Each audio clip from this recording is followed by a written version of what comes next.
Arm wrestlingda kerak bo'ladigan barmoq uchun mashqlar 5-kun.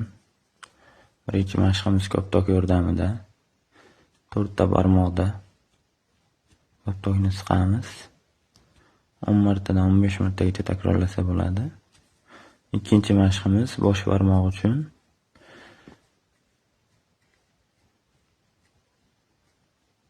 Bu mashqni ham 10 martadan 15 martagacha bajarsa bo'ladi. Bundan tashqari barmoq uchun arm wrestlingga qiziqadiganlar mana bunday expanderdan foydalansa ham bo'ladi. Buni ham foydasi katta. Buni ikki xil usulda 4 ta barmoq va bosh barmoq uchun foydalansa bo'ladi. Buni og'irligini oshirib kamaytirsa bo'ladi. 5 kilogramdan 60 kilogramgacha mo'ljallangan.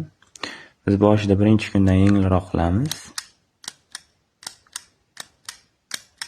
4 ta barmoq uchun hamda bunday aylantirib yana 4 ta barmoq uchun ishlasa bo'ladi.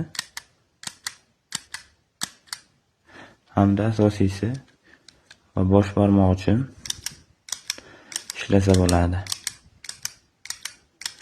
Buni foydali tomoni, buni bir xil vesda foydalanmaymiz. Vesini oshirib, nagursiga keltirib ishlasa ham bo'ladi.